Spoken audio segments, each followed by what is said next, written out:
معاشرے میں بے حیائی بہت زیادہ ہے، عریانی بہت زیادہ ہے، برائی بہت زیادہ ہے، وہاں ہمیں حیا یاد نہیں آتا۔ ہماری عورتیں، مسلمان کی عورتیں، دیندار نمازی آدمی کی تنخواہ سے خرید کر لائے جانے والے کپڑے کس طرح کے ہوتے ہیں۔ آپ کے گھر اگر بچی بے پرد ہے تو میں تو گھر جا کر نہیں سمجھا سکتا نا، یہ آپ کا کام ہے۔ ہر شخص نگران ہے اور اس کو اپنی رعیت کے بارے میں پوچھا جائے گا۔ اور کسی نے کہا تھا مجھے اچھی مائیں دے دو، میں آپ کو اچھا معاشرہ دے دیتا ہوں۔ الحمدللہ والصلاة والسلام علی رسول اللہ وعلی آلہ وصحبہ ومن والاه واشهد ان لا اله الا الله وحده لا شريك له واشهد ان محمدا عبده ورسوله صلی اللہ علیہ وسلم۔ اعوذ باللہ السمیع العلیم من الشیطان الرجیم۔ قال اللہ عز وجل والذین هم لفروجهم حافظون الا على ازواجهم او ما ملكت ایمانهم فانهم غیر ملومین فمن ابتغى وراء ذلك فاولئک هم العادون۔ اللہ کے نیک بندے وہ ہوتے ہیں جو اپنی شرمگاہوں کی حفاظت کرتے ہیں سوائے اپنی ازواج کے اور لونڈیوں کے۔ تو جو شخص ازواج اور لونڈیوں کے معاملے میں بیویوں اور لونڈیوں کے معاملے میں شرمگاہ کی حفاظت نہ کرے اور باقی ہر طرف کرے فاولئک فمن ابتغى وراء ذلك فاولئک هم العادون، جو یہاں تک رہے اس پر کوئی ملامت نہیں، فإنہم غیر ملومین، اور جو ان دو کے علاوہ کوئی اور راستہ اختیار کرے وہ زیادتی کرنے والا ہوگا۔ اللہ تبارک و تعالیٰ نے انسان کو پیدا کیا ہے اور وہ اس کی ہر حرکت، اس کی رگ رگ کو، ذرے ذرے کو جانتا ہے، اور اس نے یہ اپنے قرآن حکیم میں احکام بیان کیے ہیں، اور نبی صلی اللہ علیہ وسلم نے احادیث کے ذریعے بھی اور آیات کے ذریعے بھی ہمیں یہ مسائل سمجھائے ہیں، اور ان کو بعض لوگ شرم و حیا کا مسئلہ بنا لیتے ہیں اور سمجھتے ہیں کہ یہ تو جی حیا آتی ہے ایسی بات کرتے وقت۔ حقیقت یہ ہے کہ اللہ تبارک و تعالیٰ ان اللہ حیی کریم، اللہ بہت ہی حیادار اور بہت ہی کرم والا ہے، اور لا احد اغیر من اللہ، اللہ سے زیادہ کوئی غیرت مند نہیں ہے۔ اور رسول اللہ صلی اللہ علیہ وسلم کے بارے میں آتا ہے کان اشد حیاء من العذراء فی خدرہا، آپ کمواری باپرد لڑکی سے زیادہ حیادار تھے۔ اس کے باوجود جب انہوں نے ہمیں یہ مسائل بیان کیے ہیں تو آج ہم تک آئے۔ ویسے ہم معاشرے میں بے حیائی بہت زیادہ ہے، عریانی بہت زیادہ ہے، برائی بہت زیادہ ہے، وہاں ہمیں حیا یاد نہیں آتا، اور جب دین سمجھنے سمجھانے اور اللہ اس کے رسول کی بات کرنے میں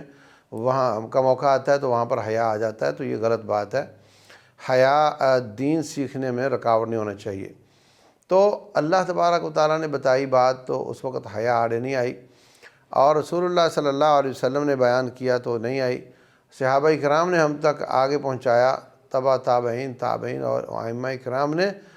لیکن ہم تک پہنچا تو اب ہم کہتے ہیں جی اب حیا آڑے آ رہا ہے، تو غلط بات ہے یہ۔ تو اللہ فرماتے ہیں کہ اپنی شرمگاہوں کو لونڈیوں اور بیویوں کے علاوہ ہر چیز سے حفاظت کرتے ہیں، اور لونڈیوں اور بیویوں کے بارے میں بھی رسول اللہ صلی اللہ علیہ وسلم نے فرمایا اقبل و ادبر واتق الحیضۃ والدبر، آپ کی پوزیشن کوئی بھی ہو، کوئی حرج کی بات نہیں، لیکن آپ مخصوص ایام کا خیال رکھو اور مخصوص جگہ کا خیال رکھو۔ مخصوص جگہ جو اللہ تعالیٰ نے کھیتی بنائی ہے اس کے علاوہ کسی اور جگہ نہ ہو۔ اور رسول اللہ صلی اللہ علیہ وسلم نے فرمایا من اتی امرأتہ فی دبرہا، جو شخص اپنی بیوی کے پچھلے حصے کی طرف جاتا ہے تو جو گندگی والی جگہ ہے، تو فرمایا محمد ان سے بری ہیں، اس طرح کے الفاظ ہیں، او کما قال علیہ الصلوۃ والسلام، تو شدید وعید ہے اس پر۔ تو جو دو جگہوں کی اجازت دی ہے، دو لونڈی اور بیوی، اس میں یہ آداب بیان کیے ہیں، باقی تمام راستے اس کے لیے بند کر دیے ہیں، اور تمام راستے بند نہیں کیے بلکہ ان گناہ والے راستوں کی طرف جانے والے راستے بھی بند کر دیے ہیں اسلام نے۔ تو آپ دیکھیں کہ غیر محرم عورت جس سے کسی شکل میں شادی ممکن ہو، آج نہیں تو کل کسی شکل میں شادی ممکن ہو، اس کو غیر محرم کہتے ہیں۔ تو اس سے اس کو اس قدر پرہیز بتایا ہے کہ وہ عورت یغضوا من ابصارہم ویحفظوا فروجہم یغضضن من ابصارہن ویحفظن فروجہن، یہ مرد بھی اپنی نظریں نیچے رکھے، اپنی شرمگاہ کی حفاظت کرے، وہ عورت بھی اپنی نظریں نیچی رکھے کبھی باہر نکلے تو۔ اول تو اس کا گھر اس کا پردہ ہے، اور اگر وہ گھر سے نکلتی ہے تو پھر بڑی چادر لے کر نکلے، اس کا جسم بھی پردہ ہے، اس کے اوپر جو کپڑا ہے خوبصورت اٹریکٹیو وہ بھی اس کا بھی پردہ ہے، اس کے اوپر کوئی بڑی چادر لے کر نکلے۔ اور روٹین میں اس وقت عورتیں دھوتی وغیرہ پہنتی تھیں، تو جب وہ کھڑی ہے تو باپرد ہے، اگر وہ چلتی ہے تو پھر اس کے جسم کا کچھ حصہ نظر آ جاتا ہے۔ تو رسول اللہ صلی اللہ علیہ وسلم نے فرمایا ایک بالشت کپڑا زمین پر گھس کر آنا چاہیے۔ ایک عورت اٹھی کہنے لگی حضرت آپ کے خیال میں کیا ہے، وہ کیا کہنا چاہ رہی ہوگی؟ وہ یہ نہیں اس نے کہا کہ پھر چلیں گے کیسے، بلکہ کہنے لگی کہ ایک بالشت کافی نہیں ہے، پھر بھی جسم کا کچھ حصہ نظر آ جاتا ہے۔ تو آپ نے فرمایا پھر ایک ہاتھ کونی تک اتنی چادر زمین پر گھس کر چلے تو آپ باہر نکلو تو اس طرح چلا کرو۔ پھر ایک سوال پیدا ہوتا ہے کہ حضرت ہم نماز پڑھنے مسجد میں جاتی ہیں تو راستے میں کچرا ہوتا ہے، کوئی گدھے کا پخانہ ہو سکتا ہے، کچھ اور، تو یہ جو چادر گھس کر چل رہی ہے یہ تو پلید ہو جائے گی، اور مسجد میں تو ایسا انتظام تھا نہیں۔ تو آپ کے پاس 3 آپشن تھے، ایک تو یہ کہ فرماتے کہ آپ پھر مسجد میں جائے نہ کرو، دوسرا آپشن یہ تھا کہ آپ اس کو اوپر اٹھا لیا کرو، تو یہ دونوں آپ نے نہیں بتائے۔ تیسرا آپشن یہ فرمایا کہ یطہرہ ما بعدہ، وہ گھسنے والی چادر گندگی پر گھسے گی تو گندی ہو جائے گی، اس کے بعد وہ پاک مٹی پہ گھسے گی تو میں محمد اس کو پاک قرار دیتا ہوں، مگر اٹھانے کی بھی اجازت نہیں ہے، اور میں آپ کو مسجد سے بھی منع نہیں کر رہا۔ یہ بات میں کہہ رہا ہوں، آپ نے اتنا ہی فرمایا یطہرہ ما بعدہ، کہ وہ جو بعد میں پاک مٹی آئے گی اس کو میں پاک قرار دیتا ہوں صلی اللہ علیہ وسلم۔ تو آپ دیکھیں کہ آج کے ہمارے معاشرے میں کیا صورتحال ہے۔ ہماری عورتیں، مسلمان کی عورتیں، دیندار نمازی آدمی کی تنخواہ سے خرید کر لائے جانے والے کپڑے کس طرح کے ہوتے ہیں۔ آپ کے گھر اگر بچی بے پرد ہے تو میں تو گھر جا کر نہیں سمجھا سکتا نا، یہ آپ کا کام ہے۔ ہر شخص کلکم راع و کلکم مسئول عن رعیتہ، ہر شخص نگران ہے اور اس کو اپنی رعیت کے بارے میں پوچھا جائے گا۔ تو بہت ضرورت ہے، شدید ضرورت ہے اپنے گھر والوں کو سنبھالنے کی۔ اول تو کرنا فی بیوتکن، گھر میں رہا کرو، باہر نہ نکلو، کسی کام نکلنا پڑتا ہے تو ان آداب کے ساتھ نکلو، اور پھر ایک دوسرے کا دل میں جگہ بننا اور ایک دوسرے کی اٹریکشن اور ایک دوسرے سے تعلق بنانے کی ایک وجہ یہ بھی ہو سکتی ہے کہ عورت گزری اور اس سے خوشبو آ رہی تھی، رسول اللہ صلی اللہ علیہ وسلم نے منع کر دیا، فرمایا جو عورت خوشبو لگا کر کے مردوں کے پاس سے گزرتی ہے وہ بدکار عورت ہے، فہی زانیۃ۔ اور فرمایا طیب النساء ما ظہر لونہ و خفی ریحہ، عورتوں کی خوشبو وہ ہونی چاہیے جس کا رنگ زیادہ ہو وہ تو ڈھانپ لیا جائے گا اور خوشبو اس کی کم ہو۔ اللہ اکبر۔ پھر رسول اللہ صلی اللہ علیہ وسلم نے اس کے گلے میں جو اٹریکشن ہے اس کو بھی کور کیا۔ اللہ تبارک و تعالیٰ فرماتے ہیں، فرمایا کہ اے عورتوں، اے نبی صلی اللہ علیہ وسلم کی بیویوں، یا نساء النبی لستن کاحد من النساء ان اتقیتن فلا تخضعن بالقول فیطمع الذی فی قلبہ مرض وقلن قولا معروفا، کہ آپ کوئی عام عورتیں نہیں ہو، جب کوئی اجنبی مرد آپ سے بات کرے، حالانکہ وہ سب کی مائیں ہیں، لیکن اس کے باوجود آپ نے یہ احتیاط کرنی ہے کہ بات مٹک مٹک کر چبا چبا کر لمبا کرنے کی کوشش نہیں کرنی، جو بات ہے سنجیدگی کے ساتھ 2 ٹوک بات کر کے بات کو ختم کر دینا ہے۔ فیطمع الذی فی قلبہ مرض، ایسا نہ ہو کہ آپ کی آواز سے سامنے والے کو یہ لگے کہ اس کے دل میں اس کی چاہت پیدا ہو جائے، ایسا نہیں کرنا۔ پھر مردوں کے پیچھے عورتیں بھی نماز پڑھتی تھیں، فرمایا اگر امام بھول جائے اور مردوں کو پتہ نہ چلے کہ امام بھولا ہے، عورتوں کو احساس ہو جائے تو وہ تالی بجا کر بتائیں کہ امام بھول گیا ہے، اور اگر مردوں کو پتہ چل جائے تو وہ سبحان اللہ کہیں، یعنی عورتیں گلے سے سبحان اللہ بھی نہ کہیں۔ تو دو ٹوک بات کرنا اور سنجیدگی سے بات کرنا، یہ اس کی اجازت دی ہے۔ جو اس وقت چل رہا ہوتا ہے کہ ہر ریسیپشن پہ لڑکی اس لیے بٹھائی جاتی ہے کہ وہ بات لمبی کرتی اور اپنی بات کے ساتھ لوگوں کا دل موہ لیتی اور کھینچتی ہے،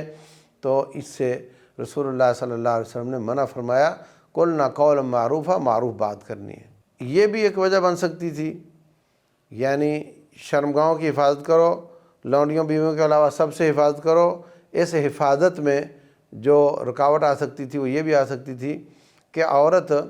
چلے اور اس کے جسم پر جو زیور ہے اس کی آواز کسی کے کان میں پڑ کے اس کے دل میں طمع پیدا ہو، تو اللہ تعالیٰ نے اس کا بھی حل نکال دیا۔ فرمایا وَلَا يَضْرِبْنَ بِأَرْجُلِهِنَّ لِيُعْلَمَ مَا يُخْفِينَ مِن زِينَتِهِنَّ، اے بیبیو، اے عورتوں، اے میری بندیوں، زمین پر زور کے ساتھ ایڑی نہ مارو کہ آپ کے زیور کی آواز کسی کے کان میں پڑ جائے۔ اب آپ اندازہ لگائیں، اگر یہ روایتیں ہوتی، احادیث ہوتی، تو کتنے نابلد ان کا انکار کر دیتے۔ اب قرآن کا انکار کرنا تھوڑا مشکل ہو جاتا ہے، اور ایک ایک کر کے اللہ تبارک و تعالیٰ نے ان تمام راستوں کو بند کیا جس سے شرمگاہوں کی حفاظت میں فرق پڑ سکتا تھا۔ تو اس وقت جو چل رہا ہے، اللہ معاف کرے، مردوں کو کہا تمہاری چادر اونچی ہونی چاہیے، وہ ضد کر کے نیچے کرتے ہیں۔ لڑکیوں کو کہا ایک ہاتھ گھس کر آنا چاہیے، وہ اپنے ٹخنے اور پنڈلیاں ننگی کرتی ہیں۔ اور کالج یونیورسٹی میں کو ایجوکیشن، سکولوں میں کو ایجوکیشن، ساتھ رہنا، ساتھ بیٹھنا، گپیں لگانا، اور معلوم نہیں کہ آج چھٹی تھی اس کے باوجود اس کی بچی کالج کیوں گئی ہے، کچھ پتہ نہیں والدین کو بچیاں کہاں جاتی ہیں اور وہاں کیا ہوتا ہے۔ آئے دن کوئی نہ کوئی بات کسی نہ کسی یونیورسٹی کی، کسی نہ کسی کالج کی، اخبارات کی زینت بنتی رہتی ہے، اور جو نہیں بنتی وہ اس سے کہیں زیادہ ہے، اور یہ سب ہماری آنکھوں کے سامنے ہو رہا ہے، اور اللہ اس کے رسول صلی اللہ علیہ وسلم کی بغاوت ہو رہی ہے، ہماری نسلوں کی بربادی ہو رہی ہے، لیکن اس کو کوئی مسئلہ نہیں سمجھ رہا الا ماشاء اللہ۔ ہر آنے والی گرمیوں میں جناب مسلمان کی بچی کو 2 انچ مزید برہنہ کر دیا جاتا ہے، مزید اس کا سٹائل، اس کا ڈیزائن، اس کا فیشن کم کر دیا جاتا ہے، اور ایک فیشن پورے ملک میں چلتا ہے، یہ کھاڈی والوں کا ہے اور یہ آئیڈیاز والوں کا ہے، یہ فلاں کا ہے، وہی ہر جگہ وہی ملے گا، باقاعدہ پلان کر کے، باقاعدہ سمجھ سوچ کر کہ اس دفعہ مسلمان کی بچی کیسی نظر آنی چاہیے۔ یہ چل رہا ہے ہمارے ساتھ۔ اور اگر کوئی باپردہ لباس لینے جائے تو دکاندار خود ہی کہتا ہے مولوی صاحب یہ آپ کے لوگوں کے لیے کام کا نہیں ہے۔ تو میرے ناظرین اور ناظرات اچھی طرح سمجھ لیں، زندگی بہت تھوڑی ہے، اس نے ختم ہو جانا ہے، اور جو یہ 50 سالہ زندگی ہے، جو ان 50 سالوں میں اللہ اس کے رسول کی بات مانے گا، 50,000 سال کی زندگی اللہ تبارک و تعالیٰ اس کی خواہشات پوری کرے گا، اور جنت میں تو کوئی حساب ہی نہیں ہوگا۔ اور جو یہ والی زندگی من مانی کے ساتھ گزارے گا، پھر الٹا لٹکا دیا جائے گا، تنگ جگہ پہ گرا دیا جائے گا، اور پھر اس کی کوئی نہیں چلے گی، اور ریورس نہیں ہو سکے گا، واپسی کا دروازہ بند ہوگا، کچھ نہیں کر سکے گا۔ اس لیے اللہ اس کے رسول صلی اللہ علیہ وسلم کی بات کو مانیں، اپنی عفت، اپنی حیا، اپنی غیرت کی حفاظت کریں، اور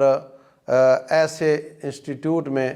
بچے بچیوں کو مت پڑھائیں جہاں اس کی عفت پہ، اس کی عزت پہ حرف آتا ہو، اس کی عادات خراب ہوتی ہوں، اس کے عقائد خراب ہوتے ہوں، کیونکہ پروفیشنل تعلیم لڑکیوں کا حق اس معنی میں نہیں کہ ان کو اللہ تعالیٰ نے کوئی مالی ذمہ داریاں نہیں ان پر ڈالی ہوئی ہیں، وہ پڑھتی ہیں شوقیہ سمجھ لیں، ذمہ داری ان پر مالی نہیں ہوتی اسلام میں۔ اسلام میں ذمہ داری مرد پر ہے، عورتوں کو اللہ تعالیٰ نے آدم سازی کا ایک بہت بڑا کام دیا ہے،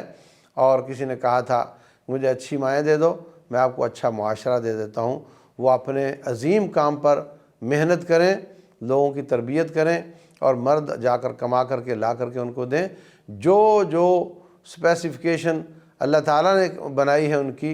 وہ ایک دوسرے کی نہ چھینیں۔ وَلَا تَتَمَنَّوْا مَا فَضَّلَ اللَّهُ بِهِ بَعْضَكُمْ عَلَىٰ بَعْضٍ، جو ڈیوٹی ہم نے لگائی مرد عورت کی، وہ ایک دوسرے کی ڈیوٹی لینے کی تمنا بھی نہ کرے، بس وہ اپنا کام کرے، وہ اپنا کام کرے، اور اصل مقصد آخرت اور اللہ تعالیٰ کی طاعت اور فرمانبرداری اور عبادات یہ ہونی چاہیے۔ اللہ تبارک و تعالی سمجھنے اور عمل کرنے کی توفیق عطا فرمائے۔